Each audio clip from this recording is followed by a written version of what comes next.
പണ്ടൊക്കെ നമ്മുടെ നാട്ടിൽ പറഞ്ഞിരുന്നു 313 പത്തിരി സ്വന്തം കൈകൊണ്ട് ഉണ്ടാക്കിയിട്ട് പള്ളിയിലേക്ക് കൊടുത്തയക്കണം. കാലമൊന്ന് പുരോഗതിപ്പെട്ടു. ഇപ്പൊ 313 ആടാണ്. പുരോഗതിപ്പെട്ടു വരികയാണ്, സമൂഹം പുരോഗതിപ്പെട്ടു വരികയാണ്. 313 ആടിനെ കൊണ്ടുവരണം, എന്നിട്ട് അറക്കണം. അതിന് കാശ് വേണം. അതിനെന്താ പരിപാടി? ആട് വരവ് ഫ്ലെക്സ് അടിക്കണം. ആട് വരവ്, പെട്ടി വരവ് കേട്ടിട്ടില്ലേ? ഇപ്പൊ പുതിയ വരവ് ആട് വരവാണ്. എന്നിട്ട് ഗൂഗിൾ പേ നമ്പർ കൊടുക്കാണ്. ബദരീങ്ങളുടെ പേരിൽ അറവ് നടത്തണോ? ഞങ്ങൾക്ക് പൈസ തരൂ, ആടിനെ ഞങ്ങൾ ഇതാ വരവ് നടത്താൻ പോവുകയാണ്. പണ്ഡിതന്മാര്, പുരോഹിതന്മാര് നേതൃത്വം കൊടുത്ത് ജനങ്ങളോട് അതിന് പറയാണ്. ഹദീസിൽ നബി സല്ലല്ലാഹു അലൈഹി വസല്ലം പഠിപ്പിച്ചു, മൻ ലഅനല്ലാഹ്, അല്ലാഹ് ഒരാളെ ശപിച്ചിരിക്കുന്നു. ശപിച്ചിരിക്കുന്നു എന്ന് പറഞ്ഞാൽ അള്ളാന്റെ റഹ്മത്ത് തടസ്സം വരുന്ന, അല്ലാഹ് ശപിച്ചിരിക്കുന്നു. ആരെയാ? മൻ ദബഹ ലിഗൈരില്ലാഹ്, അല്ലാഹു അല്ലാത്തവരുടെ തൃപ്തി മോഹിച്ചുകൊണ്ട് പൊരുത്തത്തിന് വേണ്ടി ആരെങ്കിലും ഒരു അറവ് നടത്തിയാൽ അവനെ അല്ലാഹു ശപിച്ചിരിക്കുന്നു. നമ്മുടെ കുഞ്ഞ് ജനിച്ചപ്പോൾ അഖീഖ അറുത്തവരാണ് നമ്മൾ. കുഞ്ഞിന്റെ തൃപ്തി മോഹിച്ചല്ല, കുഞ്ഞിന്റെ ബർക്കത്ത് മോഹിച്ചല്ല. ഉദ്ഹിയ്യത്ത് അറക്കുന്നവരാണ് നമ്മൾ. ഇബ്രാഹിം നബിന്റെ പൊരുത്തമല്ല, ഇസ്മായിൽ നബിന്റെ ബർക്കത്തല്ല. അള്ളാന്റെ കൽപ്പനയാണ്, അത് നിറവേറ്റുന്നു. എന്നാൽ ഇവിടെ ബദരീങ്ങളുടെ ബർക്കത്ത്, ബദരീങ്ങളുടെ ശഫാഅത്ത്, ബദരീങ്ങളുടെ തഖർറുബ് കിട്ടാൻ വേണ്ടിയാണ് ആ ദിവസം തെരഞ്ഞു പിടിച്ച് ആ നമ്പർ കണക്കാക്കിക്കൊണ്ട് അറവ് നടത്തുന്നത്. ഈ ആഘോഷ കമ്മിറ്റിക്കാർ, ആണ്ട് നേർച്ചക്കാർ തന്നെ അംഗീകരിക്കുന്ന ഒരു പണ്ഡിതനുണ്ട്.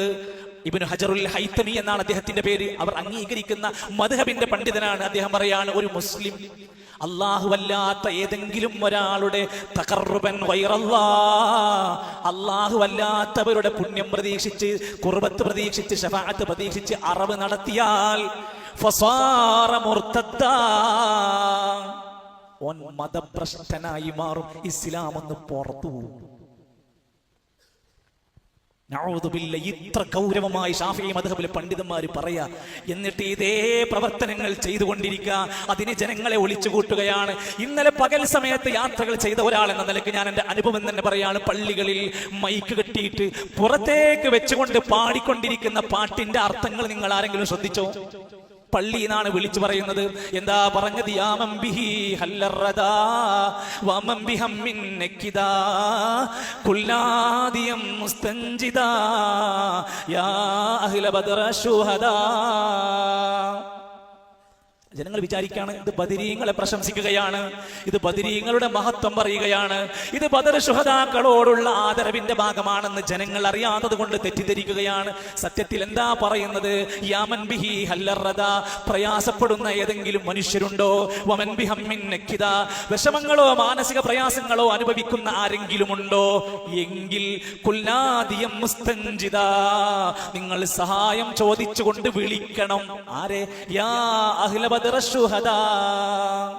ഒരു പേര് ഞാൻ വായിച്ചിട്ടുള്ളൂ, 100 കണക്കിന് വരികൾ താഴെയുണ്ട്. ബദർ ശുഹദാക്കളെ, ഞങ്ങളുടെ പ്രയാസങ്ങളെ രക്ഷപ്പെടുത്തണേന്ന് നിങ്ങൾ പ്രാർത്ഥിക്കൂ എന്നാണ് ഈ വരികളിലൂടെ ആളുകൾ, അതിന്റെ മുസ്ലിയാക്കന്മാർ, നേതാക്കന്മാർ ജനങ്ങളോട് പഠിപ്പിച്ചു കൊടുക്കുന്നതെങ്കിൽ.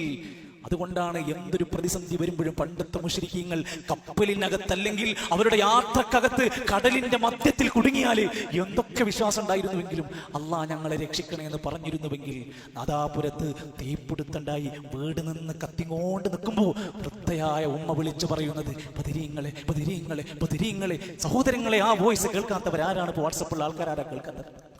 ആരാണ് സമൂഹത്തോട് ഇങ്ങനെ ചെയ്താൽ മതി എന്ന് പഠിപ്പിച്ചത്? ആരാണ്? അവർ അതിന്റെ ഉത്തരവാദികളാണ്. ഫലാ തദ്ഉ മഅല്ലാഹി അഹദാ, നിങ്ങൾ അല്ലാഹുവിന്റെ കൂടെ വേറെ ഒരാളെയും വിളിച്ചു പ്രാർത്ഥിക്കരുത്. ഖുർആന്റെ കൽപ്പനയാണ്.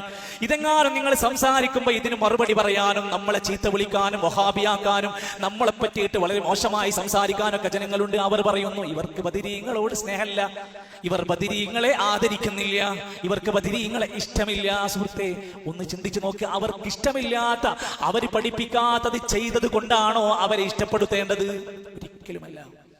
അവർ പറയാ, അവരുടെ പണ്ഡിതന്മാര് പറയാ, ഞങ്ങൾ ബദരീങ്ങളെ ആരാധിക്കുകയല്ല, ഞങ്ങൾ ആദരിക്കാണ്. ഇങ്ങനെയാണോ ആദരവ്? ഇസ്ലാമിന്റെ കൽപ്പനകളെല്ലാം ലംഘിച്ചാണോ ആദരവ്?